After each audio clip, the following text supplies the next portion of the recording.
I can't. It's very much of the era. Yes, So, pretty much any of that music I will just completely. I love, like, if I had gotten this tattoo a few years earlier, it would have been a corn tattoo. Yeah.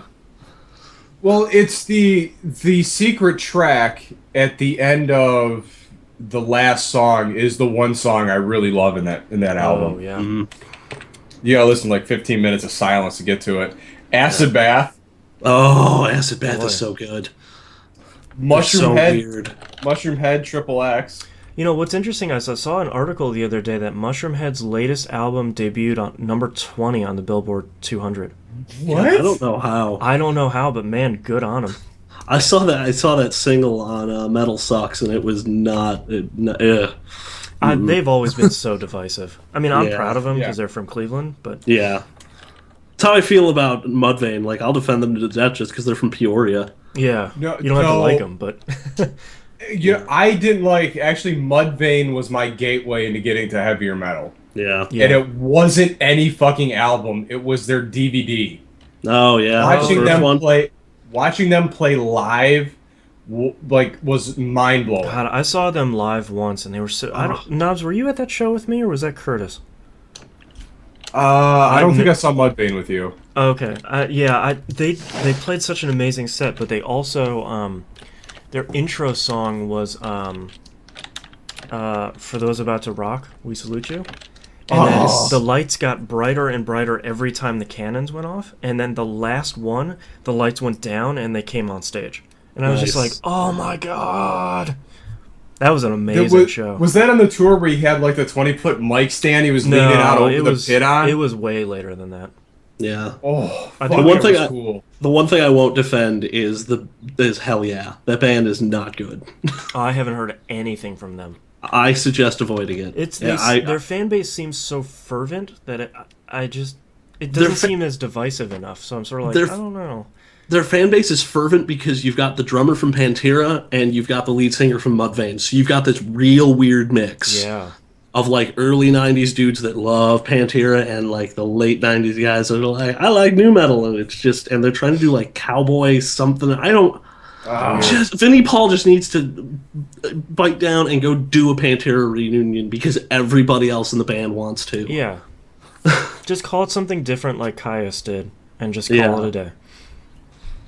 Pantera featuring Zach Wilde. Pantera lives. Because that's who'd play the guitar. So Yeah, I mean, who else is going to? yeah. Pantera live. That's good. Yeah, I love that tour name, Caius Lives, and it's just like, come on, Yeah. don't be a dick because Josh Homme is a dick. Yeah.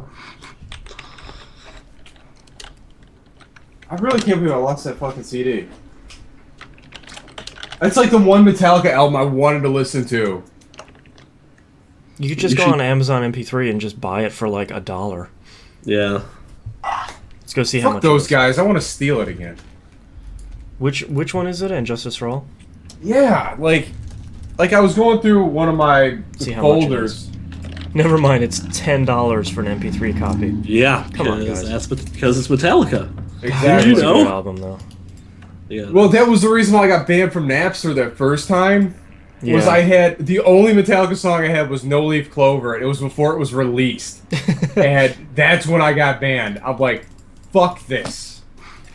God, I made a really good Harvester of Sorrow joke at work the other day. I don't remember what it Nice. was about. Did it land flat? No, one person got it. And it was pretty much like, really, dude? It's like, yeah, that's right. Yep. Pulling It's like, from alright. deep cuts. This guy gets me. Yeah. Alright, I'm ready to start if you guys are. Yeah, so I'm done cleaning up all the coffee I just spilled everywhere.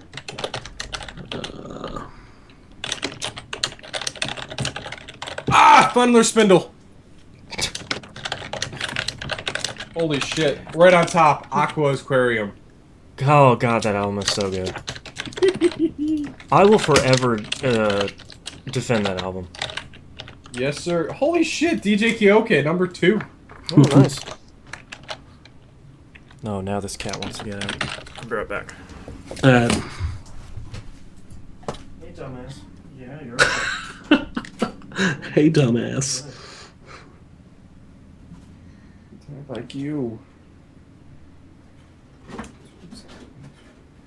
State of Fear, Disc 3. Ah, Little John the East Side Boys, put your hood up! And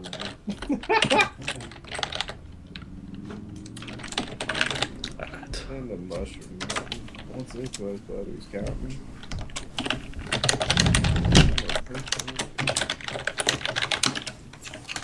All right. Good to go. I just wanted to put the high score challenge post in the forums before we started. Okay. So people could be like, hey, I'll go do that. Which high score for what game? We're not sure yet. I'm taking suggestions. I kind of want to make it like a weekly thing.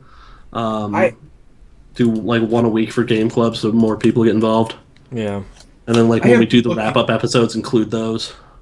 For this disc for so long, I finally found it. Was that a Disturbed album I saw?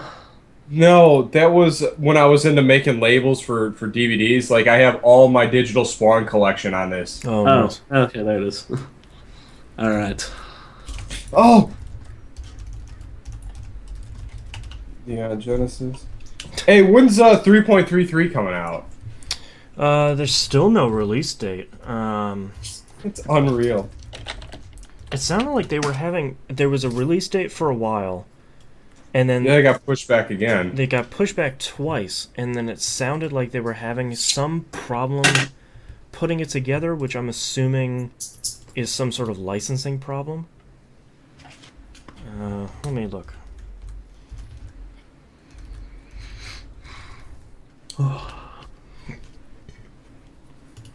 Well, Amazon says it's January 10th, 2014. Well, Missed that one. no, that was the theatrical release date.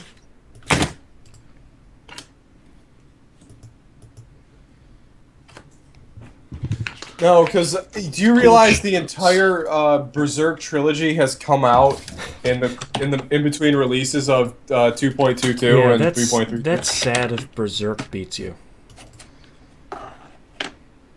I don't think they've released a whatchamacallit, a manga in that window either, since they've been all throwing their efforts behind whatever it's called. We'll talk. QuickBooks 2008. Fight Club. Okay, I don't have So enough they're copies. saying December 18th, 2013, Funimation on their website said, due to overwhelming theatrical demand, the release date has been pushed back. That's bullshit. What? That doesn't sound right. That's bullshit. Come on, guys. Overwhelming theatrical demand. So here on Crunchyroll, someone asked the question of, like, is anyone else upset and angry that this hasn't been released? And the first person that replies is exactly my response, which says, not really angry so much as bemused. Most of the time I forget I even have it pre-ordered. Yep. Oh, that's fantastic. Oh, dude. That one's gone to the annals of history, I'm assuming. I just went through like 5-6 spindles and all my folders. You just need like a good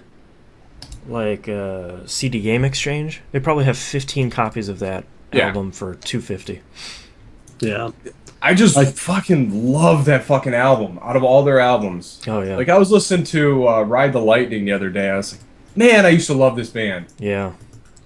Yeah, I got that. I was a huge Metallica fan at one point, and I was in a band with a couple of guys that are still monstrous Metallica fans, and they ruined that band for me entirely. Yeah. Just, you meet that dude who's just way too into a band. Metallica, bro. Let me explain to you. Do you even know what the lightning means? They're the biggest band in heavy metal, and it's like, yeah, they are, but they can't. Kirk Hammett can't play anymore, man. No, watch his live stuff. Just he abuses that poor wah pedal to cover up some of his mistakes. I them at a really good time. Like, they were like all energized up after they released Load, even though they were just kind of whatever. Yeah. The fan base was pissed off, but yeah. I think they played maybe three songs off of Load, and the rest of it was just the hits. Oh, it was so good. Yeah. Nice. Master Puppets Live is an awesome song live with a good crowd. All right. Oh fuck, my brain hurts. All right, let's kick this thing into gear. Indeed. All right, let's get started in 3, 2, 1. Welcome back to another episode of That Video Game Podcast. I'm your host, Boston. Going around the room, we got Knobs. What's up? And we got the Hannah. Hey, hey. A couple pieces of news today. For those of you that are watching the live stream, we are now moving the recording time to 3 o'clock p.m. Pacific. So whatever time zone that is for you, 6 p.m. Eastern, figure it out in between, in the middle bits of the nation. Thanks, Knobs. Yep, 5 p.m. Central. Hi. What else? Oh, yeah. So that's going to be happening going forward, and then maybe later we'll push it back a little bit more. Mm-hmm. And then the Hannah and Nintendo recorded recently an episode of the very first episode of TVGP Game Club Recap. So you can find that in the RSS feed and tvgp.tv. You can find the archive of the live stream both on Twitch and on YouTube. Yep. So all the links are on the right-hand side of the page for all that stuff. They go over The Witcher. And, yeah, we do. In depth. Yes, in depth. And they are starting voting on Game Club 19. So I'll let Hannah explain a little bit about that. So the thing we realized we probably ran into with games like The Witcher and Secret of Mana is just they're single platform games. You can get Secret of Mana on a Super Nintendo, but I mean, how many people still have a Super Nintendo sitting around and then like $70 to buy a SquareSoft game from that era just sitting around? Mm-hmm. Basically, you can get that on the Wii Virtual Console. That's pretty much it. I sort of did a quick analysis on the games that we have sitting in the Game Club list, and 9 of those games were single platform games. Yeah. Which doesn't really fit into the spirit of Game Club. We want to have a large amount of people participating, playing, talking about the game that we're playing at the time. So what we're trying with this one is I've picked out games that have released for at least 3 platforms that were already on the list. So we've got a total of 16 games on the voting list right now. All of them have released for multiple platforms. Almost all of them on modern platforms too, 360, PS3, and PC. The other big thing that we're trying to do is we're also taking suggestions for Game Club's High Score Challenge. This is sort of a concept Scott and I came up with that is basically every week we'll pick a new game, post it in the forums, and say, okay, go out and get the highest score you can in this game, post a screenshot, post some sort of proof that you got this high score, and then we'll sort of weave that into the recap for the Game Club game. We're also looking at doing something with sports games. It was just sort of an idea floated out, but we've got a couple people interested. So if you have any ideas, send them our way. Post them in the forums. We're totally open to suggestions. Yep. So go check the forums for that. tvgp.tv. Look on the right-hand side of the page or the top or somewhere. And if you're not a member of the forums, Knobs would like to remind you to please join the forums. Join the forums. It's the internet's best community. So go join it. Because you're probably pretty great too. And we'd like to see you in the forums. Yeah, that's right. All right, let's move right into what you've been playing, Knobs. What's up? Hey. Hey. I'd like to make a recommendation for the sports game. I think golf goes over very well with our demographic. That's true. Yeah, that was one of our first thoughts was, I'll talk about it later. But yeah, the golf and hockey I think probably are 2 go-tos. That way they're not really mainstreamers and everyone will be on an even playing field. Absolutely. A little bit. Sure. Yeah. Hey, so we had Monday Night Game Night again. We played some more Battlefield 4.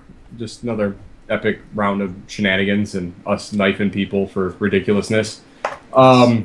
Even today we were playing. I was playing a little bit this morning, and I was having just an awful sniper day. Like, I just couldn't hit anything. Like, I was getting kill assists left and right. It was just aggravating. It was like, if the bullet travels at this far of a distance, it's lethal. I don't care where it hits you. It's ripping a limb off. Yeah.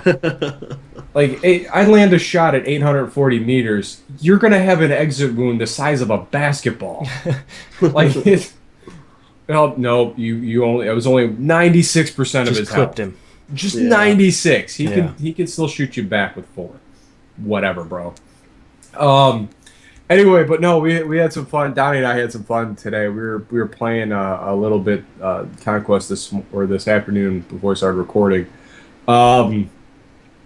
I had a dude jump off a helicopter, come up and knife me, but he didn't clear the area. He didn't realize my spawn beacon was around the corner, and I spawned and Donnie spawns. He's like, "Oh, let me get him." So we had this foot race to try and see who made it to him first to get the kill. And Donnie was like, "Oh, I was totally expecting you to hesitate." I was like, "No, dude just knifed me. He's getting it." Yeah, getting knifed back.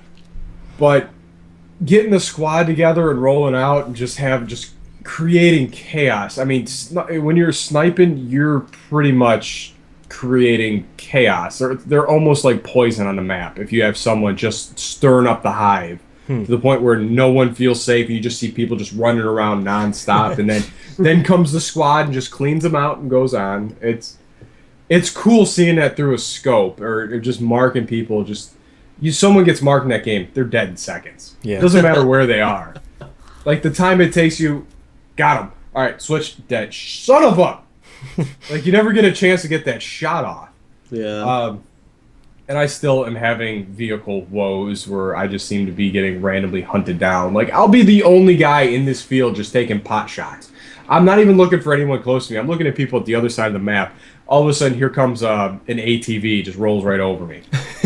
It's just like, wait, what? There is no one within probably 300 meters of me. Except for this one lone ATV. So you went out of your way to run me over. Thanks, dude. And I'm glad you hopped off your vehicle just to little pop your bag around. I mean, come on. Yeah. It's just ridiculous. Yeah. Will you stop licking? That's driving me nuts. Anyway, not the dude, but the dog thing. Hey, anyway, what you're into. I'm not gonna judge. Anyway, did I finish Wolfenstein last week, or did I do that this week? I think you did that this week. Yeah. Okay, cool. I finished Castle Wolfenstein New Order. Mm-hmm. That game is a solid B+. Yeah? I mean, it is... It's a good game.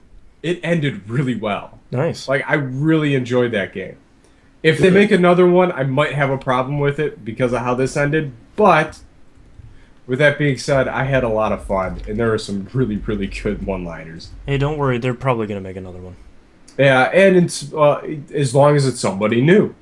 I hope it's the crazy that got the crazy lady that has the ancient body armor on. That's really cool. Nice. So it's a lot of fun. I'm probably going to go back within probably this week and see how some of the stuff differs by one of the very early decisions you make. Yeah. And see what those interactions are with that other character, because I think I made a poor decision when I kept this one guy alive.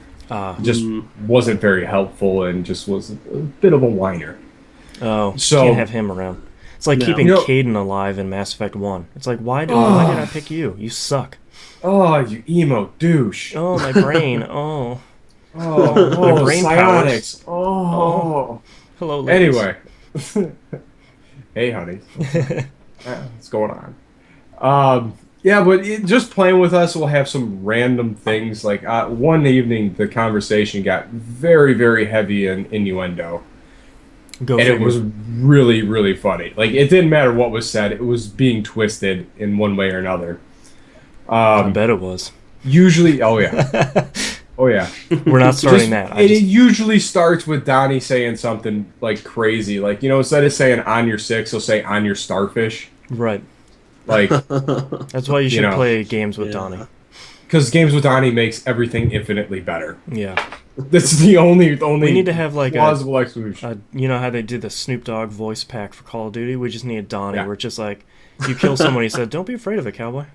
Yeah, easy. Don't just roll with it, honey. Easy. Come on. You get shot and it just says easy, easy. Easy. So no, easy. Like, you go on a killing streak and it just tells you, dude, slow your roll. Yeah, yeah. It's just the stuff that flies out of his mouth is like you cannot make it up. It's just it's perfect and it's so well timed. It does nothing but make me laugh the entire time I'm playing, and I really do enjoy that. I get to play so much with Donnie. No homo.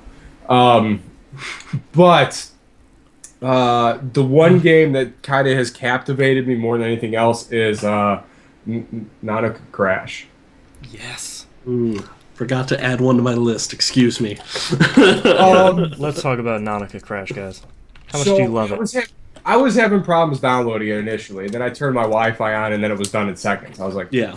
okay, so let's see what this is. So I just kind of like, it's like the tutorial is way too long. There's way too much stuff going on in that game to pay attention to. Yeah.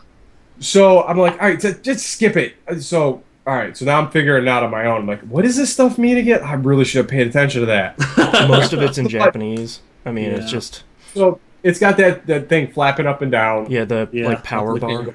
Yeah. And then it go push it up like flappy push. Yeah. And the little crosses on the side that indicate when you can tap the screen and all that. So I let it go the first time. Like my first toss was like 1,300 meters. Respectable. Like the first one, I was like, oh, okay. Then after that, I was getting like 500-600, like nothing ridiculous. So I went to go see a movie, which I want to talk. I think is relevant to the show. I went to go see a movie, and I'm sitting in there before, and I'm playing Nanaka Crash, and I didn't turn the volume down, and all you hear is what? I'm sitting. I look around. I was like, I am so happy no one else came to see this movie. It was so loud in a quiet theater, but that one, it was like the preview started rolling up. I'm like, I can't stop this because I'm on a roll. Like I'm hitting special attacks where you land on the special person and does that like and the guy goes flying up into the air again. Well, as it turns out, I had to let it roll out at 5,900 meters. Nice. Oh, nice. And it could have been much better, but the movie started. I didn't want to be that guy. Check what but it's was. Wow, is that game fun? Yep. Yeah, it is. For no reason. Fun. It's just it's kind of it shouldn't be as good as it is because it's that mid 90s launching stuff across a screen game, but it has absurdity going for it. Yeah, but it also question. has like the different characters that you're hitting, and there's interplay. Like that girl that blocks characters from hitting you, she won't block the guys. Yeah, you know, like, and there's a crazy power up that happens with the green lady that usually stops you. Like, so that's not always necessarily the end of your game. I mean, it's just there's enough to it that it's complicated enough to be fun without being too much. Yeah. Well, it's you see like us as gamers, you see avenues to do better every time. Yeah. And I think that's the allure of it. It's like I love it when the chick that blocks, and she just comes out, no. Like it's just no. Yeah. It just makes like me laugh phasing through them. Yeah. No. Yeah. So, you said what was your best score on that, Knobs? 59. It was 59. Mine's 56 something. Mine is. Hold on. It was here somewhere. It was here a second ago. Come on. It was like 7 something. Nice. I had a great run the other day. It was fantastic. Yeah. But, I mean, I noticed a little pause button in the bottom, but you can't pause that chaos because you'll lose track of everything that's going on. Yeah, you just kind of have to not interact with it anymore and just let it finish. Yeah. Yeah, it was 7,269 meters. Whew. Yeah, it was a good run. I was hitting, like, I hit 3 specials in a row, and the guy went up so high in the air, and I'm like, I don't know if he's coming back down. He's like 400 meters up there. Yeah. I think he was almost as far high as he was far across. Like, it got ridiculous. And then I hadn't used any of my crosses yet. And I'm like, oh, sweet. They're like, boop, and keep knocking them up. And I like the one where you knock them down when you get 100% on the blue cross. Yeah. Yeah. Because that gets you getting specials off of him is it's priceless. You go, bam, smash, boom, bah! Yeah. It's cool. I just love the punch mark in the guy's face. Yeah, I do too. And he's just like this curled up like spiral that just. Oh god, that game is so dumb and so good. Yeah. There's no reason for that game, but you know what? that's exactly how fun that game has to be. Yeah, exactly. Like it's the perfect. I'm gonna kill 5 or 3 minutes. It's the perfect amount of everything, basically. It's just the right amount of dumb. It's just the right amount of mistranslation and random Japanese, so you don't always know what's happening, and you kind of don't know why specials are coming up, but it's kind of cool, so that's okay. But it makes you pay attention enough that you I gotta hit it real fast. Yeah, You know? it's so good. It's great, and the sound effects just make it even better. Oh man, Like that just takes it to like if that game was silent, it'd be fun. I think the original was silent. I don't remember it having sound effects. But this one, the sound effects are just so perfect. Oh yeah. It's like if they boiled Tenchi. No, if they boiled Love Hina into a game, this is the game it would be. Yeah. But yeah, that was a lot of fun. But leading up into the movie I was going to go see was Edge of Tomorrow, Tom Cruise's new movie. Oh yeah, Now, I wanted to see that. For people that aren't gamers, this captures, not that you wouldn't be listening to the show, If not, you're hi. Yeah. Hi, what's up? But this movie relates the experience of playing a game so well. Oh yeah. Almost like a roguelike, where you could only get so far to the point where you have to start over again. And it's like it's all about learning patterns. And at each time it resets, or he gets capped in the dome, he gets a little further into his adventure. And then it gets to the point where he has to take a different, like, branch off into different paths and try different things. And it was fascinating to watch that unravel in movie form. And I was like, I've had this experience where you hit those brick walls in games where you got to re-strategize your entire outlook on what you're trying to do. So you're saying between this, the Scott Pilgrim movie, and Michael C. Hall's Gamer, we're doing pretty okay for gaming movies. Except for one of those. Yeah. Yeah. Well, Gamer was ugly, man. Yeah.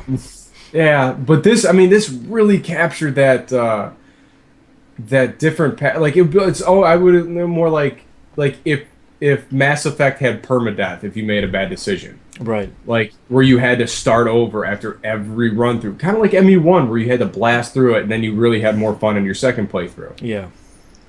Nice. Interesting. It was a lot like that. It was really good, and you know what? When it came time to crack a joke to lighten the mood, it landed every time. So it was a very good, enjoyable experience. Like I really liked it. But that's kind of what I was playing this week. All right, Hannah, what have you been hopefully enjoying this past week? Well, other than Nautica Crash, there's actually one other mobile game that I have been playing pretty regularly. It's a game called The Collider. That I saw in the Android store, and I was like, oh, that looks actually really interesting. So it's sort of, to me, it feels like sort of a take on Super Hexagon. The concept is, so you have this little white dot in the center of the screen, and the rest of the graphics are basically you going down a tunnel with these very large objects in your way. They're basically circles that are in your way that have cutouts in them. You have to guide your dot through those cutouts. Oh, okay. So it's one of those like stupid simple games that you think would be like, oh, it's just going to be a nice little time waster, and then 2 hours later you're still playing it. The biggest thing with this is every time you get through a certain amount of these, it speeds up. So you have to move to the next opening quicker and quicker and quicker. Oh, okay. I think like the highest score I've gotten so far is like 400 or 500 something, which is not much at all because I'm not really great at this. You can adjust the sensitivity of the screen so you can move a little faster, move it a little slower. I kind of wish it had like, I almost wish I could like adjust the sensitivity like with the volume buttons with one hand, and then like as it gets faster or slower, adjust it up and down. But that's me being crazy, pretty much. You know what? That's high level play. Oh yeah. You know what's so crazy to me about a lot of these really great mobile games and some really great indie games is their concept sounds so simple that it could have been on the Atari 2600. Oh yeah. That was a game that could have been on that platform. You didn't even need a button. Like you could have just turned it on and it's going. And interesting about some of these really successful indie and mobile games is just you get it right away. It's like, oh, I have to go. Okay, go through these gates. Cool. Now I'm good. Yeah. But I mean, it's pretty fun. It's a nice little. I wouldn't say time. It's a kind of a time waster. It's got most mobile games are. Yeah, most games are, I guess.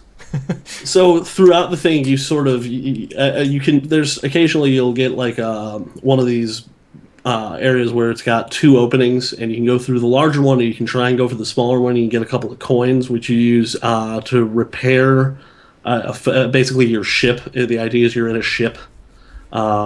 And you can repair it after you hit one instead of just game overing. And so you sort of get like 3 like retry chances. The first time it's like 5 coins, which is easy enough to come by.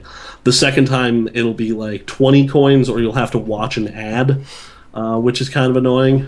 Yeah. And like the third time it'll be like 50. It'll be something ridiculous. But you always have the option to be like, no, I'm done. And it's got leaderboards. Yeah, it's pretty basic. Got the standard stuff. It's got the standard stuff, but it looks really great.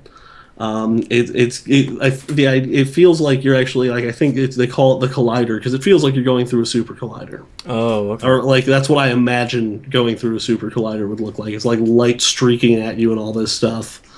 It's pretty crazy looking. Cool Hadron Collider. Yeah. Another game actually. The Google App Store suggested this one after I played this. It's a game called Smash Hit. It's sort of that same concept. It's like this first-person view where it's on rails and you're just sort of going. But in this one, you tap the screen to shoot what looks like a pinball at these different objects on the screen. And they're all made of glass, pretty much. And you have these like little glass pyramids you hit, and that gets you more of these like little pinball-looking things. And then you'll have these things moving in and out of the way that are made of glass that you have to destroy to keep progressing. And that one, I actually think I like that one more than I like Collider, because it seems like there's a little bit more strategy. And the best part is it's got multi-touch, so if you've got 3 of these little pyramids sitting around, you can just go like bam. Oh, interesting. And it'll shoot 3 of them at once, and it's really interesting. I think this is sort of the genre of mobile game I've been waiting for. Just this weird first-person surrealist experience. First-person running at stuff genre. Yeah, first-person running surrealism. Yeah, let's call it that. But as far as non-mobile games, I played a little bit more Transistor. I got past the first boss fight finally. Oh, the singing lady. Yeah, that was a cool boss fight. That was a really cool boss fight, and I was terrible at it. It's pretty tough. Well, the first couple minutes, I lost my jaunt function, so I couldn't dash through anything. And my strategy in this game is pretty much, okay, you see those things that she can recharge at, dash through all of those, and then hide, and wait for your turn to come back up, and then take her down. But it was cool, followed that standard rule of 3 for boss fights. Yep. Phase 1, Phase 2, Phase 3. It looked like she was going to get up again after Phase 3, and I was like, don't you even? No. You stay down. No.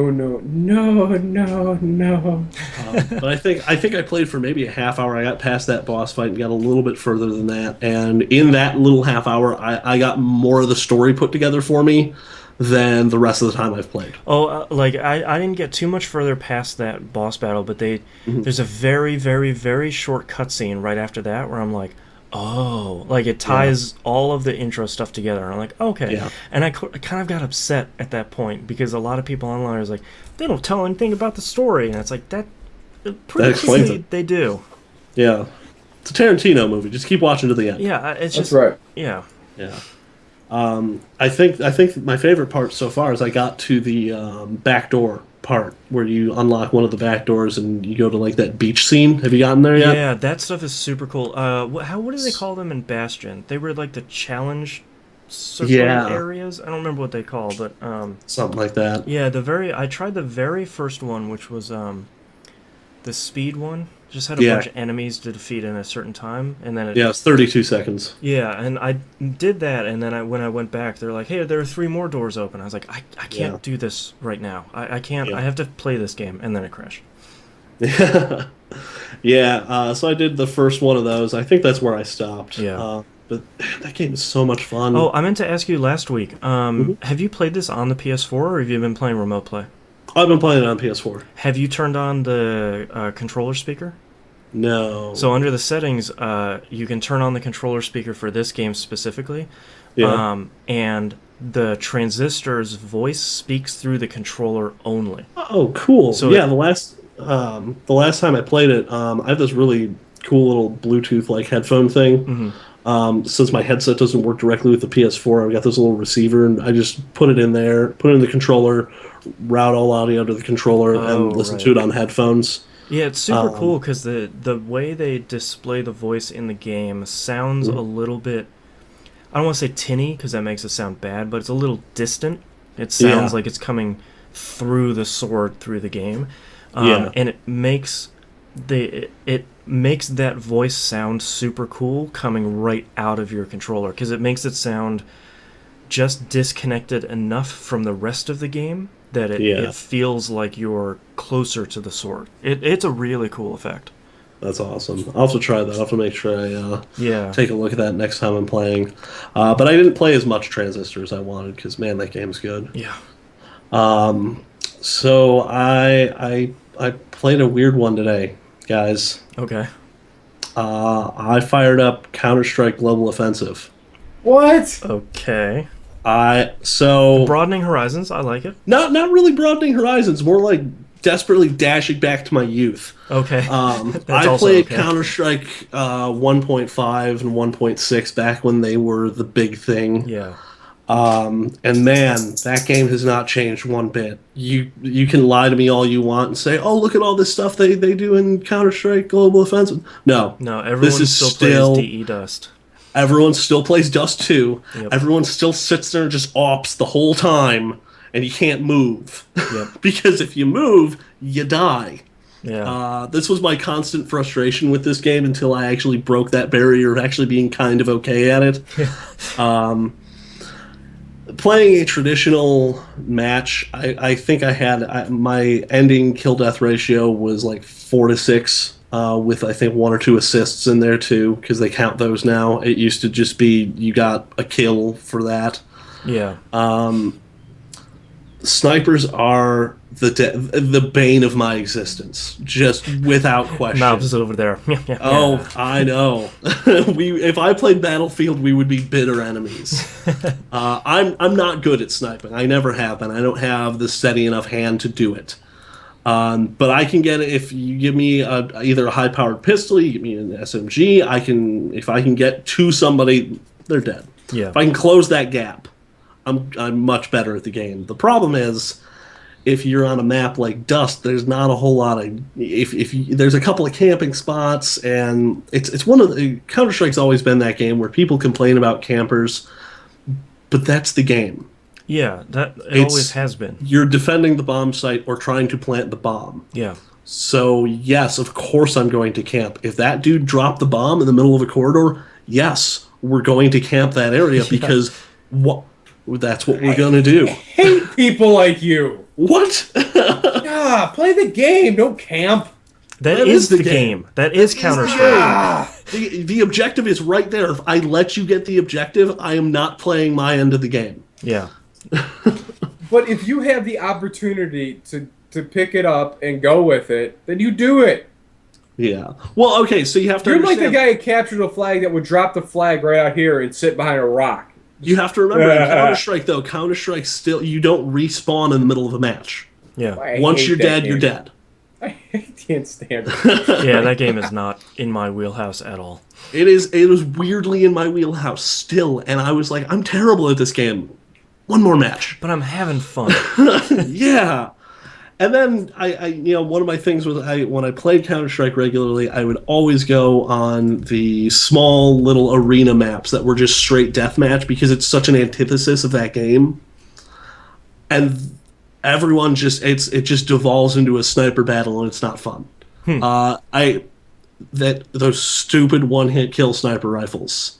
Just anytime my head comes anywhere near a corner, I'm done. Yeah. Or my foot, or my hand, or my arm. just not. That's that's the one aspect of the thing that I complain about 96% health, but if I didn't hit him in the head, he doesn't go down in one. Yeah. There's so much stuff going on in like Battlefield sniping. It's a metagame in itself. Yeah. See, now the thing is, this little taste of Counter-Strike kind of makes me want to try Battlefield because of the fact that it seems like Counter-Strike still has this mentality of you don't necessarily have to have a rounded team. If you have a group of snipers, because you can win the match by either planting the bomb, depending on what match type you're playing. Obviously, I played the defuse and deathmatch. That's it. I didn't touch hostage. I didn't touch any of the other stuff. Yeah. But the classic Counter-Strike, paradigm is you either kill everybody or plant the bomb or defuse the bomb. Mm-hmm. The issue I have is that you don't need a well-rounded team to do that. You can have 6 snipers on one side and they can take a match. You don't need like a guy, you don't need like a guy with an SMG, a couple guys with rifles, and a sniper. Yeah, you don't need a medic. Yeah. Yeah. Because once you're gone, you're gone. Yeah. I think that's because I sort of went from Counter-Strike to Team Fortress, and Team Fortress really emphasizes that class-based stuff, like almost to the extreme. Yeah. I almost want to try Battlefield, but I'm sort of on the fence. I'm like, do I want to go down that rabbit hole? Do I really want to do that to myself? You do want to go down that rabbit hole. You do. You have a rabbit to go down with you. I do, but I don't have an Xbox One to bring with me, unfortunately. Yeah. Bide your time. It might end up being on both platforms here in a little bit. Okay, well, let's see what happens then. But despite my major problems that it's got to be a decade now. I haven't played this game in forever. I mean, Counter-Strike's been out for about 45 years, so how what's a decade? How am I? I feel like I have to realize that the problem is not with the game; it has to be with me because they haven't addressed it. That's quitter talk. Like, come on, we're better than that. Yeah. The problem can be with Counter-Strike or its horrible community. Either one. Yeah, that is. I was leaning towards the latter on that. Yeah. Yeah. I wouldn't say it's necessarily a community so much as it is a collection of people being terrible in their own personal ways. A collection of wild dogs.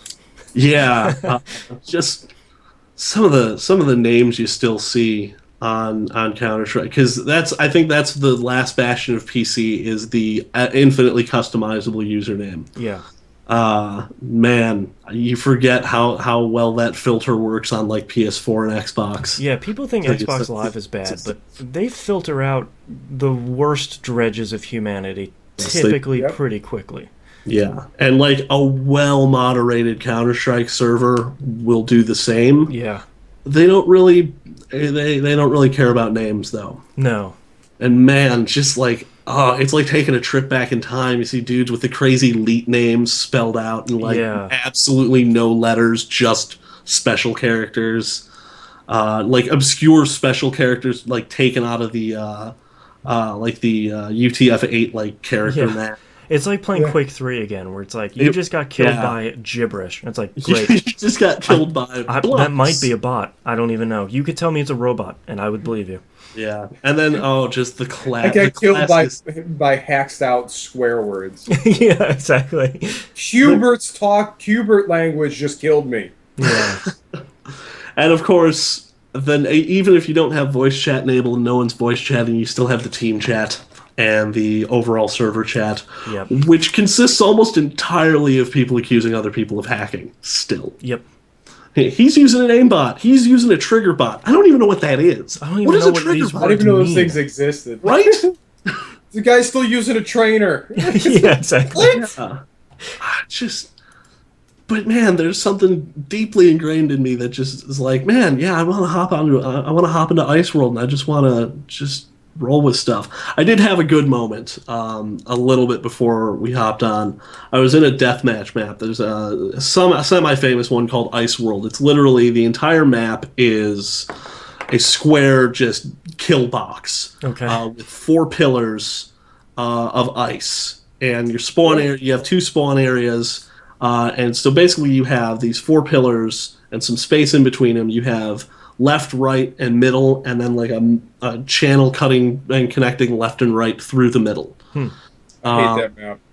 I love that map because it's just where it's so small you can't hide, and it's a traditional just straight out death match. If Yeah, you just shoot before me they first, figured out how to do it right is what they did. I mean, it's no two worlds. I think we can agree on that. But oh yeah. But on each left and right you have a wall on each side, and then you have a wall like a shorter wall in the middle. It's just that I love that map because of its simplicity and just the insanity you can get away with. yeah.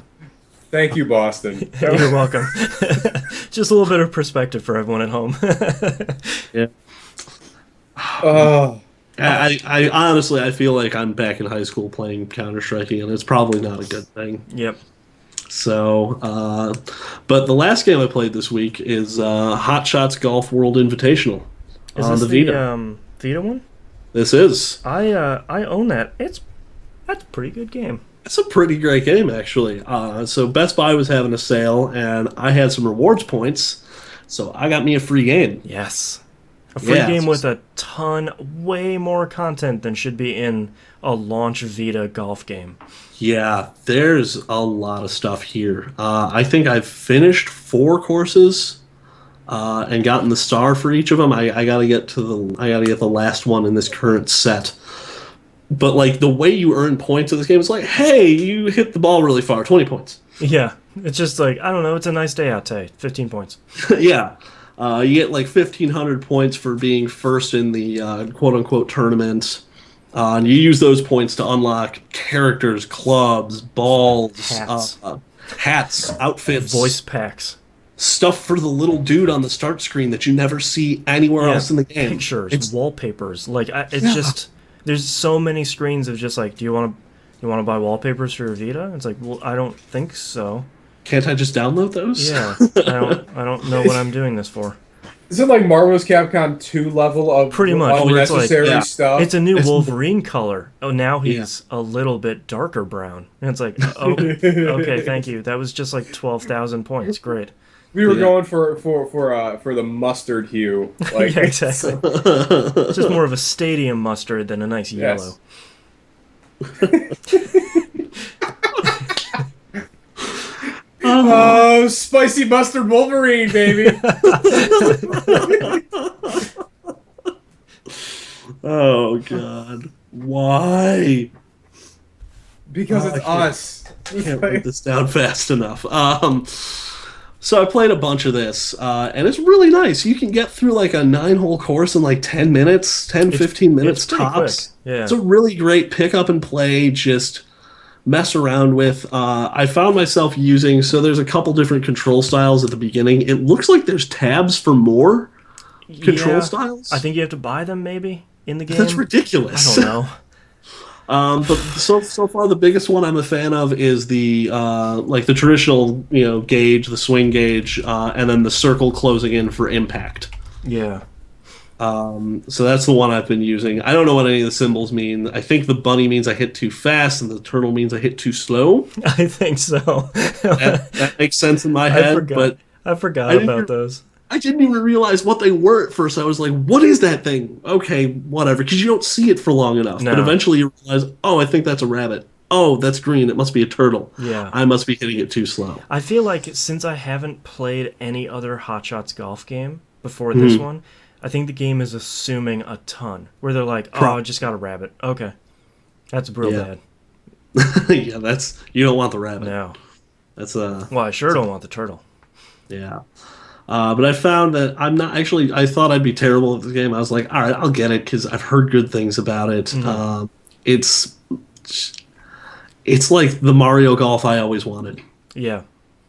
on the Vita. Like, if I can't have Mario Golf, you know what? This is close enough. Yeah. I'll get another cartoony golf game.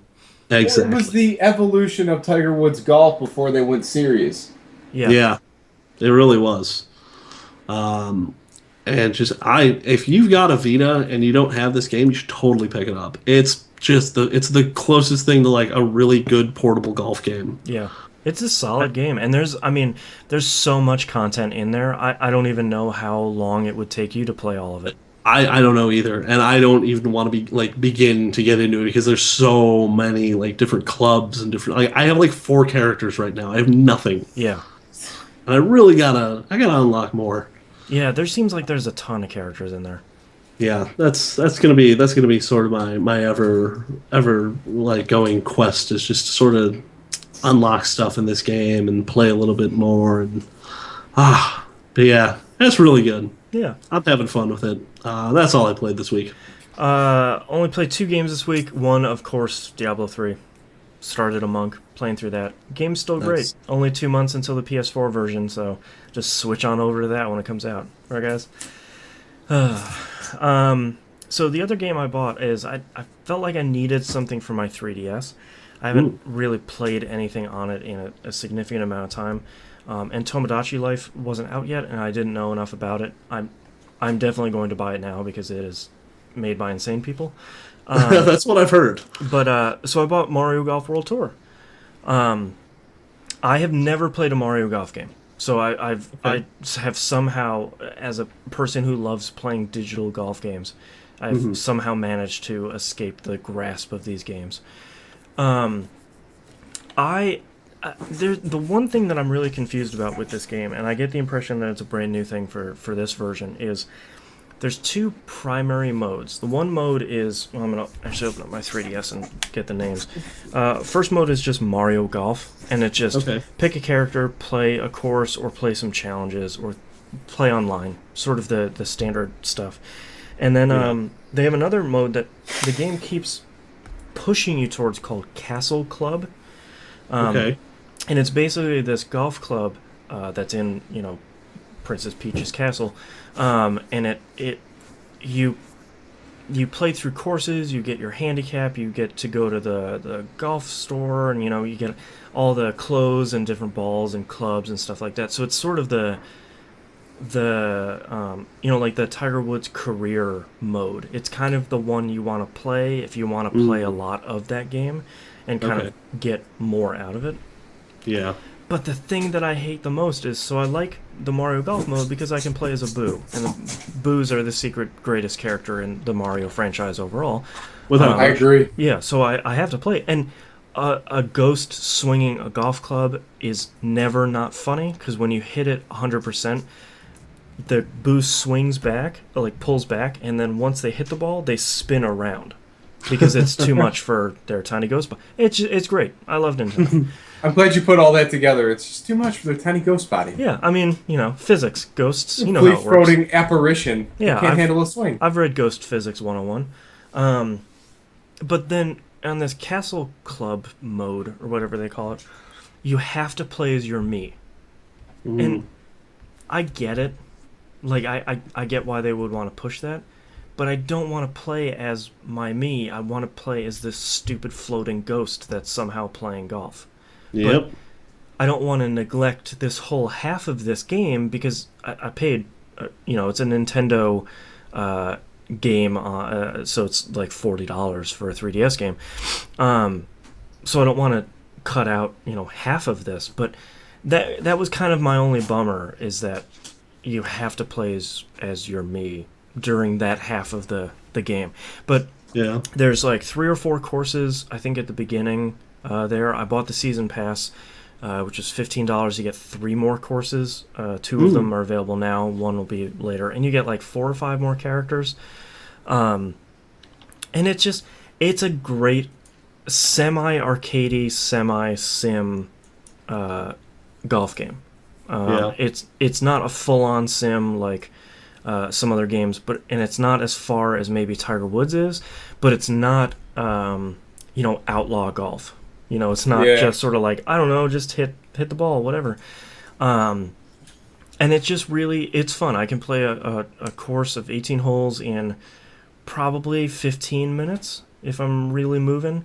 The only thing that confuses me, because I think this is the opposite of how Tiger Woods does it is when you're going to putt, when the ground is blue, it means it's an incline, and when it's red, it's a downhill. See, that I could use in hot shots. Yeah, but the thing that keeps messing me up is the opposite of what it is. Yeah, that's the opposite of the colors that I think every golf game uses, especially Tiger Woods, because in Tiger Woods, red means uphill and blue means downhill, but not in this one. So I keep looking at the blue and saying, "Oh, okay, I need to hit this harder because it's gonna go uphill." But no.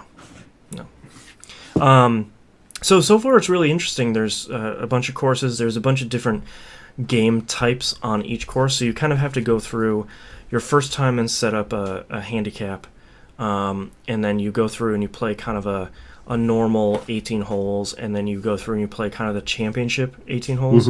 And so far it seems great, and there's a bunch of challenges in the normal game for there were some challenges where there's this giant coin in the middle of the map, and the first map was the first hole was it was in the middle of some trees, so you have to collect the coin while still at least meeting par, so you kind of had to hook it in and around the trees to get back onto the fairway. So awesome. There seems to be a lot of good fun stuff there to do. I just wish I could play as that dumb ghost the entire time, but it's certainly not a deal breaker for me. So,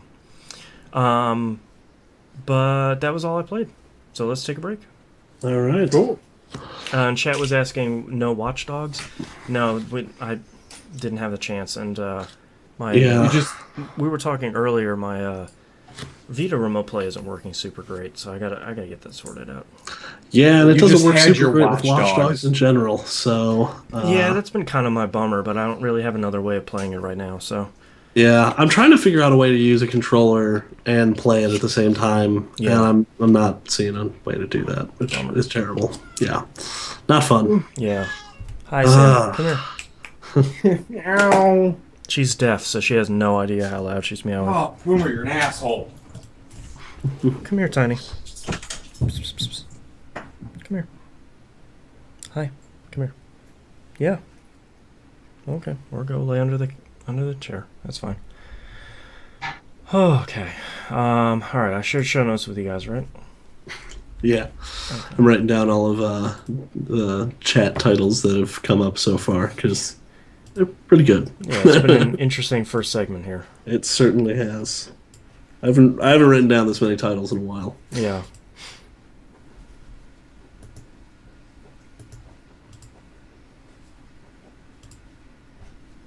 Yeah, I was going to try and play some Watch Dogs today, and it just never happened. I had to do, like, a bunch of stuff around the house today. My problem with Watch Dogs is I kind of want to sit down and play for, like, around 2 hours, and I can't really afford that time at the moment. Yeah. Because each mission, it takes a little bit longer than I kind of expect it to, especially if it's one of those missions where you go do the main thing, but it doesn't finish the mission. There's always like, oh, now you have to drive to this one place and go get a cutscene. It's like, well, okay, I could have done that at the beginning of the next mission, but...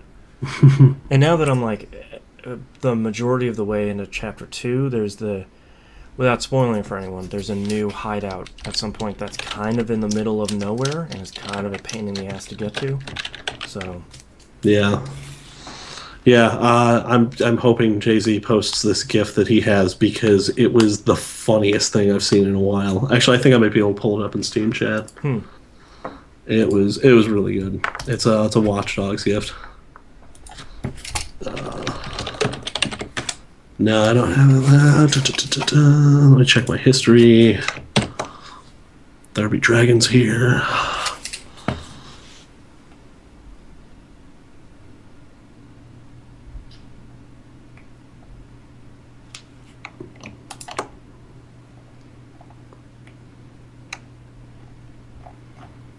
My God, the amount of web surfing I do is horrifying.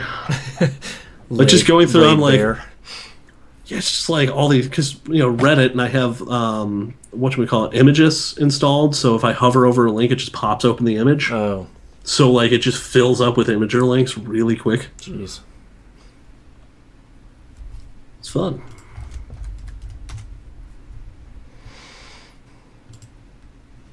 Man, I really wish I was going to E3 this year. Yeah. I keep getting these emails from E3 being like, "Hope to see you at the show." It's like, no, I Sorry. can't. Keep sending me my barcode. I can't do anything with it. Yeah.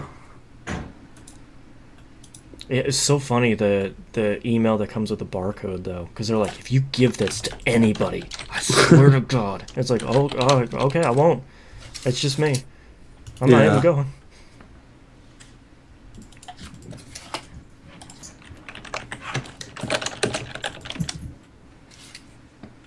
Someone's posting pictures from the show floor.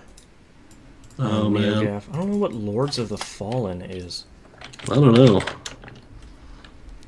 Let's see. I don't think it's that. I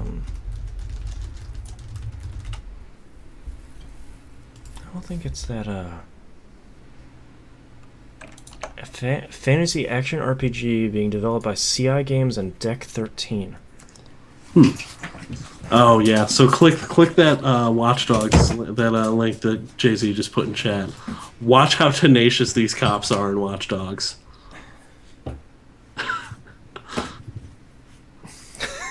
All right, let me post it here. Let me pull it Drag up here that for into the the stream. live stream. That is the best. Persona Gold says Lords of the Fallen looks great. It's an action RPG. They're Polish. That sounds like something that's totally up my alley. Polish developers getting some love thanks to CD Projekt's success. Yeah, no kidding. God, The Witcher 3 looks so good. Oh, I can't remember.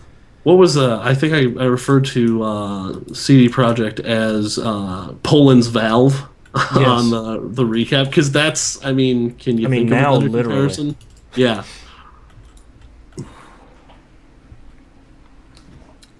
All right.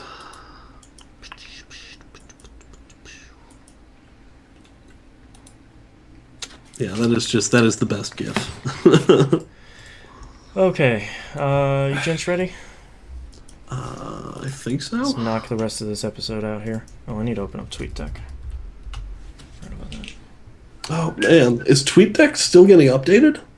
The web version. Oh, Because it's Twitter bought them, so it's just tweetdeck.twitter.com. yeah. So, and it's way better than the regular Twitter website. Man, I swear Pizza just doesn't agree with me anymore. That's a shame. Oh, my squealy spooch. More organs mean more human, dummy. I've got squiggly spooge. Oh man, I'm so happy these aren't loud. It's I certainly appreciate that. I'm leaking. Gross. Oh, I forgot Oh we're my God. recording. Yep. This is so wonderful. How did I not know about this? What's that? This tweet, I didn't realize TweetDeck had a web interface. Oh yeah, it's way nicer. This is fantastic. All right, ready, gents? Oh, yep. All right. You guys ready? Yep. Yep. All right, ready in 3, 2, 1. Welcome back, everybody. We got releases. U.S. release for the week of June 8th, 2014. Shimagami Tensei, Digital Devil Saga. That's a PS2 classic for $10. This game is so exceedingly rare and expensive that $10 is almost like theft. It really is, and it's a good game. Yeah, I own both of them. I just never got around to them. Yeah. That's like the garage sale steal. Yeah, where someone exactly. doesn't know what they have. It's like, yeah, do Yeah. you have any more of these? Yeah, do you have any more games? I will buy all of them. Yeah. Let's go. Here's a tenner. Let's make it happen. Yeah. Oh, my sons don't play any of this stuff anymore. Oh, well, I'll take them off your hands. That's right. How to Train Your Dragon 2 for the Wii U, man. PlayStation 3 and 360. For the 3DO, the PC, the PSP, PS1, Sega Genesis. Jumbling up everything. And the Mega Drive. All right, moving on the Mega Drive. to news stories. From the Vita Viking Corner, Don't Starve Giants Edition coming to the PS Vita. Awesome. So this is going to be Don't Starve plus the Giants DLC, plus all the updates coming to the Vita as kind of a Vita native game. Someone on the PlayStation blog asked them a really good question where they're like, hey, what about cross-buy? Because I already have that for the PS4. How's about that? And one of the developers came on, and what I thought was a really great response was, we're still figuring that out because it was a PS Plus game on Vita or on the PS4. They don't know how they're going to do that technically, so they're thinking that there's going to be some sort of like upgrade system where if you already have that, you pay like the expansion price and then you get the whole thing including cross-buy. So hopefully they can figure that out, because I would like to play that on Vita, because I still have some trophies to do, and it seems like a really great game that you don't want to have on the TV because it's not terribly interesting. All right, next news story. GOG announces their competitor to Steam titled GOG Galaxy. Yup. It's a DRM-free online service designed to offer auto-updating and cross-play, whatever that means. So good on them. GOG's website continues to get better and better, and their game selection continues to get even better, including the old stuff and new stuff. So the new classics. Yeah. See, what I'm waiting for is for Humble Bundle to announce some sort of desktop client. I'm surprised that hasn't happened yet. Yeah, I think they should improve their website a little bit first. Yeah. Because I feel like they're continuously running so many bundles that you can't be like, oh, did you see the new Humble Bundle? It's like, well, the book one, the daily one, the weekly one, the publisher. Like, you're just listing off 5 or 6 ones. So, it gets a little too confusing, especially when there's a really good deal. And it's like, oh, you got to go get the Humble Bundle. So, which one? Oh God. Yeah. Persona Gold in chat says crossplay means you can play with Steam players online. That'd be great. That would be great. That would be awfully nice. Yeah. Next news story. Speaking of awfully nice, Microsoft has released the Xbox One controller drivers for PC. So you can go to Major Nelson's blog and get the x84 and x64, x86 and x64 drivers. Yeah. They will be included in Windows Update in the near future too. So at some point you'll just be able to plug in the controller and it will work. That's cool. Have not yet had a chance to try it. I just downloaded the drivers right before the show and figured maybe I shouldn't install them on my machine before we record the podcast. Yes. It's probably a good call. That would mean it would probably fail. So I'm going to skip on that. Yeah, leave it to us to break the show over a controller driver. Yeah, exactly. Yeah. Last news story here. Apparently E3 has pretty much already happened. So everybody's announced everything. See you guys next week. We're going home. So a couple of games have been announced so far. Forza Horizon 2 was announced for 360 and Xbox One. Soapbox time. Fair warning. Yeah. Cannot believe how many people do not understand why this is coming out on the 360. Everyone's like, cross-platform. I can't split gen. I can't. Yeah. My word. There's like 50 million people with 360s still, and about 5, if we're lucky, with an Xbox One. That's why. Guess where they make their money. Ta-da! Yeah, it's Forza Horizon 2 is not going to be a game that sells systems. Halo 5 will be. That's why that's not on 360. Yep. Mortal Kombat 10, which I'm sure will drive me nuts that people are going to call it MKX for the rest of our lives. I think Ed Boon said it is X. I will destroy him. Oh. It's Mortal Kombat 10 because it's the 10th one. I know. Yeah. It's like no one's calling it MKX1 for 9. Come on. It's MKXI, bro. So that game, great. The thing that I don't care about what characters they announce. I don't care about what modes they announce. The thing that I am most shocked by is I'm curious about what they're going to do with the story. And for a Mortal Kombat game and for a fighting game, that blows my mind kind of a lot. That's a strange thing to say. Yeah. I'm excited if they were able to recap almost the entire Mortal Kombat, the whole lineage in one game. What are they going to go to next? So TVGP's own Vahana just posted this link in chat. Ed Boon apparently is a monster, and it's pronounced apparently X. a monster. So you're not a Guilty Gear game. You don't just get to make the rules. No, sir. You want to put a Phantom X in there? You better be a Blaze Blue and you better put an RD after that. So we're just like, sure. I don't know. Yeah. Zerg? Zerged? Yeah, I don't know. So that game I'm hoping is super great. Probably. If not, it'll be super dumb. So I'll Yeah, I hope so. I'm excited for it. And then Crytek officially announced Homefront: The Revolution. So that's Homefront 2. And I bet that's probably pretty great. Yeah, that's being made by the Free Radical guys. So yeah, that first Homefront wasn't terrible and sold so many copies. Yeah. That I hope Crytek's sort of finesse can kind of smooth the edges on that one. Yeah. I gotta say something that's going on in chat about the elemental stuff, like in the background. Of what? Of where? In MK9. The environment stuff. Yeah. The environment stuff. Now, just to give you guys a little precursor, that stuff was done in the Genesis Mega Drive era with Eternal Champions is the first ones to do it right. Yep. Yeah. And the only ones to do it super successfully. I hate they keep aping all those cool things that they did in that game. Granted, I'm a bit of a fan. Hey man, somebody's got to do it first. Look what happened with Winback. Gears of War took all that money.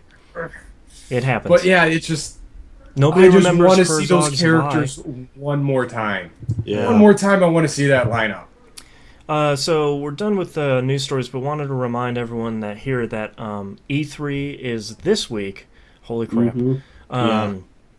And that means our episode for next week is E3 only. So we're just going to cover all everything of that supposed craziness. We're not going to talk about what we've been playing. None of that. But we're gonna. That's gonna be next week. By hell or high water, it's gonna be a really weird episode. Yeah, it is. All right, let's move on to tweets. Yes. Adderblack39 writes in, "Hi guys, hi. Hey. What's your views on boss battles? I find the majority of them are really tedious and can stop a great game dead in its tracks. The bad ones certainly can sort of be like, oh great, I gotta but I'm trying to think of one that did boss battles really well lately, except for the Giants, probably Lords of Shadow 1. Yeah. Yes. Those boss battles good, were, except for the Titans, I think the boss battles were pretty interesting. Mm-hmm. Especially that vampire dude with the wings. That was tough. Yeah. Man. That was the one that immediately came to mind is how good the boss battles were in that game. Yeah. Why would you consider the first Berserker fight in Gears of War 1? Would you call that a boss fight? Oh, yeah. Yeah. Because that was phenomenal. That was really good. Asura's Wrath, they were all amazing. It's just one boss battle after another. I love that game. Oh.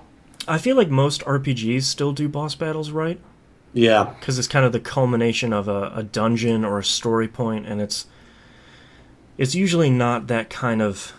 I think when you... the other Jay-Z says Dark Souls, 70 to 80% good boss battles. That's true. I will give the Souls franchise credit for that, because it's usually... I feel like that's boss battles that are done really well, because they're difficult enough, but they're kind of the culmination of everything you've learned in that game so far, but without being... I feel like when boss battles are bad, they assume that you know this thing that the game hasn't shown you or taught you yet. Where it's like, oh, of course you're going to shoot the thing on the back of them to make them blow up, right? And it's like, how would I have known that? Yeah, it's like probably the reason why I get stuck at the same point in Shadow of the Colossus is you run into this thing and you're like, all right, now what? Yeah. What do you want me to do? Oh, I have to shoot its feet as it's walking? Great, because that makes sense. You know, it's... Persona Gold in chat says, I like the infamous Second Son bosses for recent games. Those were pretty good. Yeah. Those were... You kind of got a challenge with powers, but they gave you enough time that you kind of knew how to use the powers at that point. Like, maybe you didn't unlock everything, maybe you didn't completely understand them, but you had enough of a grasp that it was kind of fun enough to go through that boss battle. Yeah. You want to talk about boss battles done wrong? Dragon Age Origins. Yeah. Yeah. Or that one boss battle in The Witcher with the Beast. Oh yeah. Yeah. My least favorite and favorite, because and I talked about it on the show, was that boss battle with the golem in The Witcher, because it was so close to being really awesome. Yeah. It was so close to being exceptional, and it just it was like clearly an engine level problem with the game, because to activate the object you have to click on it, but it doesn't specify which edge of it you clicked on, so it'll occasionally like click through and like you'll go around to the front of the thing, right? Which was the only real problem. And there was one more I was thinking of. Castle Crashers, I think, did boss battles. Oh, yes, those were fun. Those were always fun. Yeah. Actually, I have another one that I really liked. I really liked Dragon's Dogma. I feel like Dragon's Dogma, and I've said this before when I was playing it, I feel like Dragon's Dogma battle system was way more successful at being Skyrim than Skyrim was. Yeah. And you would run into an enemy that was a boss. It's just like this hulking cyclops or this giant dragon. And your best bet was to just jump on it, start crawling all over it, and just cutting it to pieces. Yeah. And I feel like that was really rewarding, because even if you were maybe a little bit lower level, you could kind of get to some weak points by kind of crawling up and like crawling on a Cyclops' head and starting to hack away at his eye. Yeah. You know, you didn't need to if you were higher level. You could just kind of cut the rest of it. But I felt like that was really rewarding, because you got rewarded for kind of figuring that puzzle out. Yeah, absolutely. All right, let's move on to our next tweet here from the other Jay-Z. Whatever happened to goofy sports games like Cyberball, Base Wars, and Arch Rivals? Midway just cornered the market and then died off? Oh, Arch Rivals. Yes. Sort of, yeah. No, Arch Rivals became NBA Jam, so... Oh, did it? Which became far more successful. Yeah. Huh. But no, I miss the Mutant League games more than anything else. Everyone does. And didn't their Kickstarter fail miserably? Yep. Yeah. Yeah, I don't know. I feel like the market might have dried up on that a little bit as games started getting away from the smaller games and moving into, well, if I'm going to pay $80 for a cartridge, I better have a lot of game here, especially on the PS1 era, where it's like, remember how many PS1 games had a sticker on the front that said, contains 2 hours of cutscenes? Yeah. Those games were the exact opposite. You know, once we got past the Super NES and the Genesis, I feel like that type of game kind of died. I don't.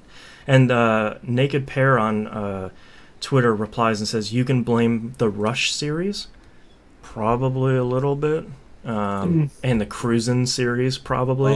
Yeah. For kind of running that into the ground and through the other end of the earth. Yeah, man, San Francisco Rush was so good. Yeah. That first one.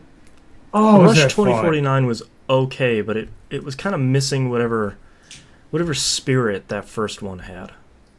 I would buy that cabinet if I had the opportunity. 'Cause Oh, that yeah. was so much fun to play. But no, like I would totally get behind like playing like Cyber Baseball 2025. Oh, totally. yeah. That game was great. That I game was would- so much fun. Do you guys remember Bad News Baseball on the NES? No. It was this crazy base. It had pink bunnies for umpires, Weird. and it was absolutely insane. I would literally I'd pay all sorts of money to get another game like that. It was so much fun. Interesting. Yeah. Next tweet here is from another one from the other Jay-Z. It says, Boston, you mentioned Mario Golf. Why do you think digital golf is so much more satisfying than the real version? I would disagree. Knobs sure would disagree, but I think it's I think like some other sports games, I think it's a little bit of vicarious living. You know, Yeah, I'm bad for at sure. real golf. I do not have the time or the money or the equipment or all this stuff to get set up with golf, but I have a console and I have $40 to buy something. Well, it takes the thing with golf is like there's so many things that can go wrong hitting a ball that isn't moving, and it's Yeah. so frustrating. But the thing that makes like a simulated golf game like the Tiger Woods and Mario Golf, yada yada yada, makes it Yeah. satisfying is you have control and you can do the shot you want to do, Yeah. Yeah. and that's where the allure of that game is. Yeah. Like I went golfing yesterday, like Saturday morning, and the highlight of my round was helping a turtle across the fairway to get to a lake. That's adorable. Yeah. Like I was usually this little guy with his little legs like hissing at me and stuff. But that made my whole day better. Yeah.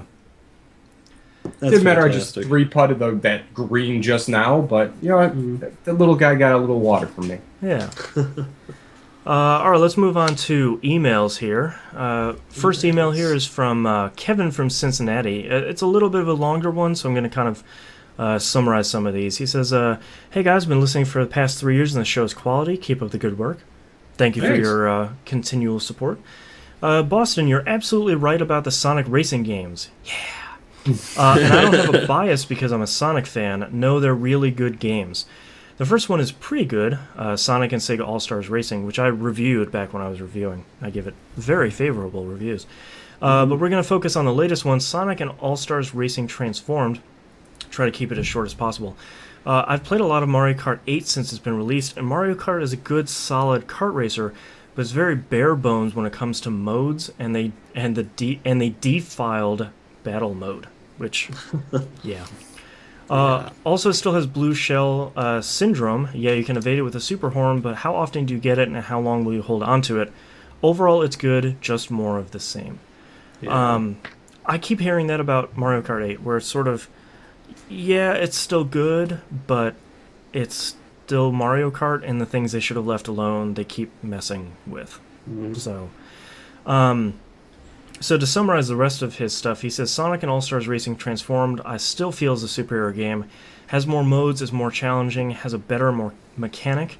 The transforming impacts how your kart handles and how you race, as more enjoyable. More than one racer can have their All-Star move at a time. So All-Star move is kind of the blue shell for the game, but without being so horrible.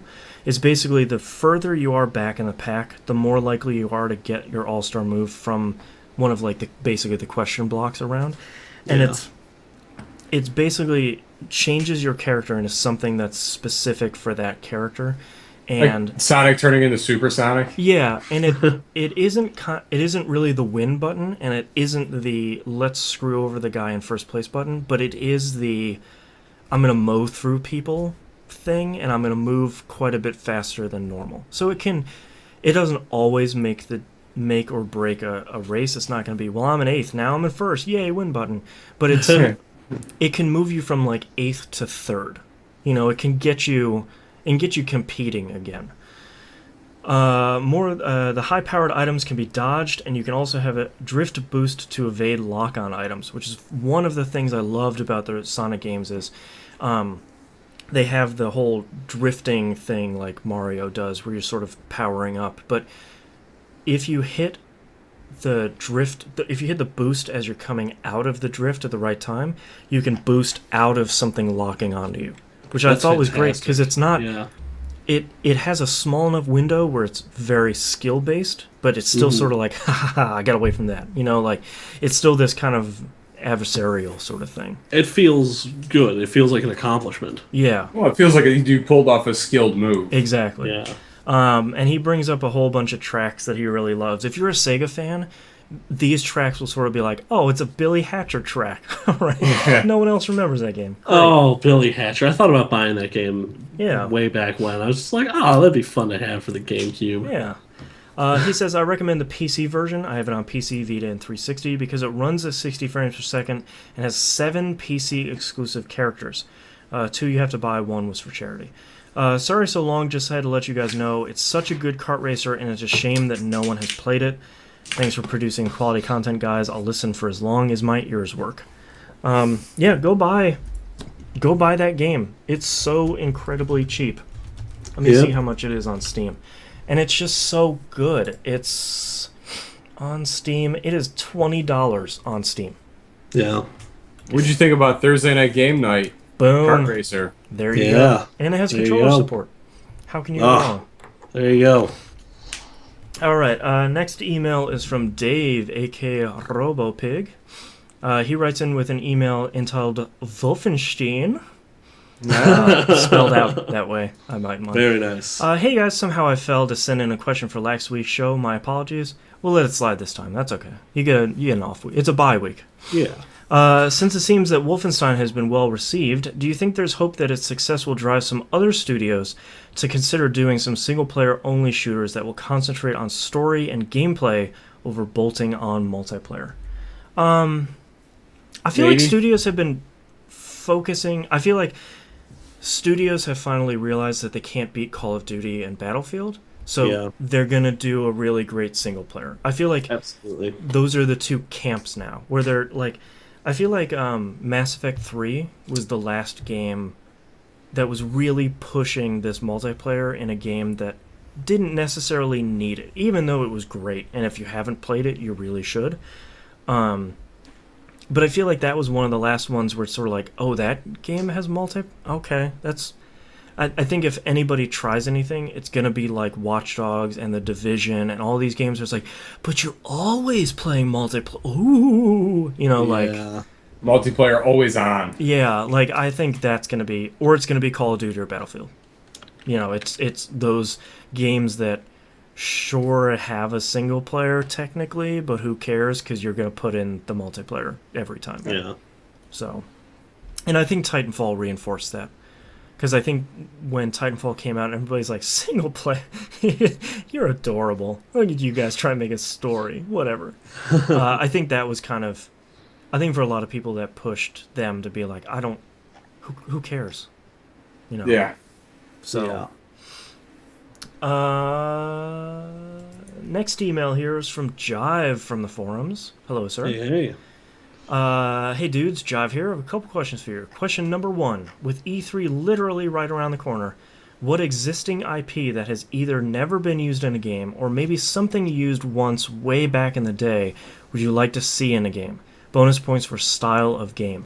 So just to get you started, I'm going to say which game he said. He said, I would love a game about the Max. I think it could go a number of ways. It could be a brawler, beat 'em up, or third-person action game. I'd like to see a game where you walk around a sandbox city trying to figure out what the hell is going on. He would constantly be inner monologuing while all the things going on around him, think the narrator from Bastion. Then at certain points in the game, he would go to the Outback and you would have to have your action segments there. What you think? That is brilliant. That'd be a great game.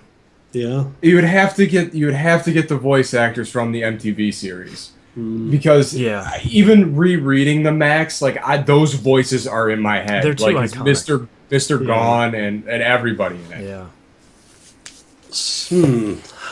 Oh man, that's too good. Can I get Telltale to do a Mission Hill game? Sure. That would be awesome. Yeah, that's a deep cut. Yeah, dude, the love I have for Mission Hill is unrivaled. It's such a good show. It's like one of the first like Adult Swim cartoons. Like, go check it out if you It's have really never good. seen Mission Hill. It's It fantastic. Yeah, is. Good movie. it's a That's hidden good show. gem. Yeah, it really is. I would like. I feel like I would want something to do with. I would want. I don't know what type of game, but I think this is spawning from a conversation we had as we were starting to record. I feel like I want a metal game, but not Brutal Legend, but something blur gameplay, maybe Yes. surrounding like I'd love to Like the Death Clock game? No, I'd love to see like Slayer come out with a game. And it's like we have like 30 years of history. You know Here's a what? game. You know what? You think you want that. Yeah. Let me lay this out for you. You think you want that? Yeah, You don't want those guys at the helm of a game. sure. Then it turns out on that Journey game for the 2600. Well, Metallica was supposed to have a game about 5 or 6 years ago. They About were in Metallica? talks. Yes. I have to pull this up because this was insane. No, they had that Metallica kart racing game that they were making. Yeah. Yeah, that was insane. I'm That glad was that never insane. happened. Yeah. Because why would that happen? And I think we got an Aerosmith game, but I mean, just here, I'm gonna post this in. Yeah, we Twitch got chat Revolution X. That was the Aerosmith game we got. Why? God, so this is kind of my specialty. I mean, if we got a metal game, I almost think it should be like I would almost love to see something that promotes like the metal scene like from within, something yeah. like a Papers Please or God, what is the game with the shop on Steam? You know exactly what I'm Cart Life? talking. Not Cart Life. There was Racketeer? one. Yeah, Yeah. that one. Something like that. So it'd be like we're- Papers, like a Please, co- but it just says ticket and ID. yeah, either that or like trying to like Colored like wristbands are. like tour Yeah. manager or like managing a metal band. Or 45-year-old washed up metalhead who is bouncer at a club.com. You mean my future? Yes. There we go. Now we know what we're gonna make. All right. But I would love to see something that like explains it's like, okay, well, no, you can set up your merch booth, but the venue gets 25% cut. Yeah. Like, because that stuff happens. Yeah, merch booth the game. Or like, you know, a band that you're supposed to tour with from Poland or Canada gets their visa denied. It just the game is called What City in the Midwest Am I in right now? I don't care. Yeah. There's actually, I'd love to see something like crazy added onto that, like you get detained or something, and you have to Yeah. like, because there's the band Behemoth actually got detained in Russia and had to cancel their entire Russian tour. Recently, that was just like all that sort of like weird inside baseball stuff. I'd love to see that. Yeah. See, I think a metal game would be fun. Would be in the setting of like a style of Power Stone War, except you're running to get your instruments, and your special moves are your like signature riffs. Nice. Oh, yeah. Yeah. Like You just get in, and all of a sudden you Pantera and Yeah. and someone just like, war. March! You talking to me? his second question here, before we talk about metal all day.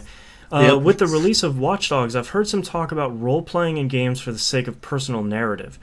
Basically, deciding what type of dude your character is and playing him accordingly with little to no game rewards. Specifically, in the case of Watch Dogs, deciding who you are willing to steal money from, whether you steal all the money or only from people who deserve it. What kind of place do you think allowing players to develop their own narrative in games have? And do you think we will see more of this kind of thing down the road? Again, bonus points if you can cite examples of games that have done this in the past. I find myself doing that with Watch Dogs accidentally a bunch, where sometimes you will run up against people that you can hack their bank accounts, and sometimes it'll be like, well, unemployed and like has stage 2 cancer, and I'm like, well, I'm not gonna take his money. Like, what Yeah. what kind of monster am I? Like, that's horrible. But then it'll be like this rich person. I'm like, yep, come on, just $6,000-7,000. Come with me. You're mine now. Yeah. Yeah, I think that's an interesting idea. I don't think I've seen very much about people making that into a thing. But I think especially for me in games where they're insisting that you play as the bad guy. I feel like that's me taking a little bit of that back. Absolutely. I think I think you're never going to see anyone specifically sort of go this way with a game. Maybe you will. I don't know if it's really a high priority, but I think people are going to do it no matter what. Yeah. People are going to. I mean, it's if we're going to call video games an art form, this is what people do with art. They repurpose it for their own needs. Yeah. They project themselves into it. That's what good art does. Yeah. You project yourself into whatever you're watching, listening to, looking at, and you relate to it. And if that's how people are going to relate to video games, well, I'm not going to steal this guy's thing because he's got, he's recently unemployed or recently demoted or whatever happened. I don't even really read those. The minute I see blue, I hack. I take money just to get money. But if that's gonna, raise someone's enjoyment of the game, more power to them. Well, I feel like that's some of the great strengths of video games is that you get to make your own story. Even when there's, I mean, that's the best thing about, like some of these roguelikes that we love so much. Or the great thing about open world games is you always have a story of, oh man, I can't tell, that GIF you shared in Twitch chat about the very aggressive cops following someone. That's a great story, and like I feel like making your character your own in an open world game is just extending that story a little bit further. And I think that's great. That's the best thing about an interactive medium. Yeah. Yeah. It's like when you're making that argument about, putting yourself into the artwork, I always get that clip from Ferris Bueller's Day Off with Cameron staring at that zooming painting. in. Yeah. All right, that's all of our tweets and emails from this week. If you'd like to visit us, you can do so at tvgp.tv. Tweet us at tvgp, email us tvgpfans@gmail.com, and everything else is on the right-hand side of the page. All right, and please don't forget to join the forums. Mark yourselves on the map. Join us for Monday Night Game Night. It's probably going to be Battlefield 4 for like forever now. Yeah. Until the next thing Nothing comes can along. stop this train. No, there's no end in sight. Until because Battlefield 5. something dumb happens every week that we all laugh pretty hard at. Pretty much every night, some hijinks ensues. Thursday night game night, Steam game night. Join the Steam group and see you around. So the current TVGP Game Club game is being decided. Go to the forums, sign up, and check out the link to cast your vote. Your vote counts. Your vote It counts. definitely does. It counts a little less depending on what you're voting for this time around because something took an early lead. Interesting. Something took a If it's real Jade early Empire, lead. I swear to God, I love you. I don't know. Is it? My game's never won. I won one. Yeah. I got to play. You have to play Bulletstorm. Your vote Yeah. counts, Knobs. Your vote does count. But man, I'm really excited to see where this one ends up because there's one that took a real early lead, and then there's two more that just keep piling up. Oh man. So we're probably gonna have another tie again. Probably. That's how these things go. And don't forget to listen to the Game Club 18 recap. It's in the Yes. RSS feed and it's on the website now. Hannah and Nintendo did a great job. Yeah, Feedback appreciated. Feedback definitely appreciated. We were sort of all over the place with the whole show. Yeah. We want to sort of nail down the format as we go. And the other thing is, give us suggestions for games with high scores, arcade style, sports games, whatever. We want to get a ton of games going for this high score challenge. Yep. So check that out on the forum too. And don't forget you can watch this show and chat with us live. We always read stuff from the chat, and chat is always great. Twitch.tv/E1M1 Network. Don't forget we live stream starting next week 2 hours later than normal. So I apologize to those of you in Europe like Persona Gold. I'm sorry. We're recording way too early in the day for me now. And that's our episode. So we'll see you here next week. See ya. Peace. I have two titles. All right. First of which I really love, and it's not going to win. Yeah. First one is Easy. Easy. Easy. If I could have Donnie soundboarded for that. Yeah, and the second one, of course, is Spicy Mustard Wolverine. Yeah, that one's pretty Which gonna I think is going to win, but I think so. Let's see what I got a few here. I love something about easy as a title. Yeah. All right. So I wrote down all the titles from chat that I saw, and I think almost all of them were spat out by Jay-Z. So if you've got one, put it up, chat. All right. So we've got Epic Round of Shenanigans, Exit Wound the Size of a Basketball. He's getting it. Vehicle Woes. My brain. Heavy Innuendo. Captain the Dome. The Mustard Hue. Spicy Mustard Wolverine. Ghost Physics 101. The next three are from Jay-Z in chat. Large Hannah Super Collider. Lost My Jaunt. And I Didn't Touch the Hostage. And the last two, this one I'm a huge fan of, is Ed Boon is a Monster. And I'm a bit of a fan. I mean, I feel like we have to pick Spicy Mustard Wolverine. We do. Because it's the best non sequitur we've had on this show for a long time. It really is. And it's one that I said. I never get titles. All right. We will go with Spicy Mustard. I said that one. Give me... It evolved. Let me from win the this one. conversation. It evolved. Let the Wookiee win. I haven't shaved in a while, so I qualify. Fair enough. Fair enough. All right. Starting in 3, 2, 1. This is That Video Game Podcast, episode 346 for June 9th, 2014. Spicy Mustard Wolverine. Give me the... Spread it on. Berserker I wanted Claw. to say egg roll so bad, and I couldn't get it out. Thank you very much, everyone, for watching our live stream. Thank you, Persona Gold, for joining us every week. I'm so sorry for our European viewers. I just can't record in the middle of the day anymore. We'll hopefully move it later in the day, so maybe we can catch you on the other side of the day, maybe. Hopefully. But if not, archive is always here, and it's on YouTube. So thank you very much, everyone, for watching, and we'll see you all next week. Peace.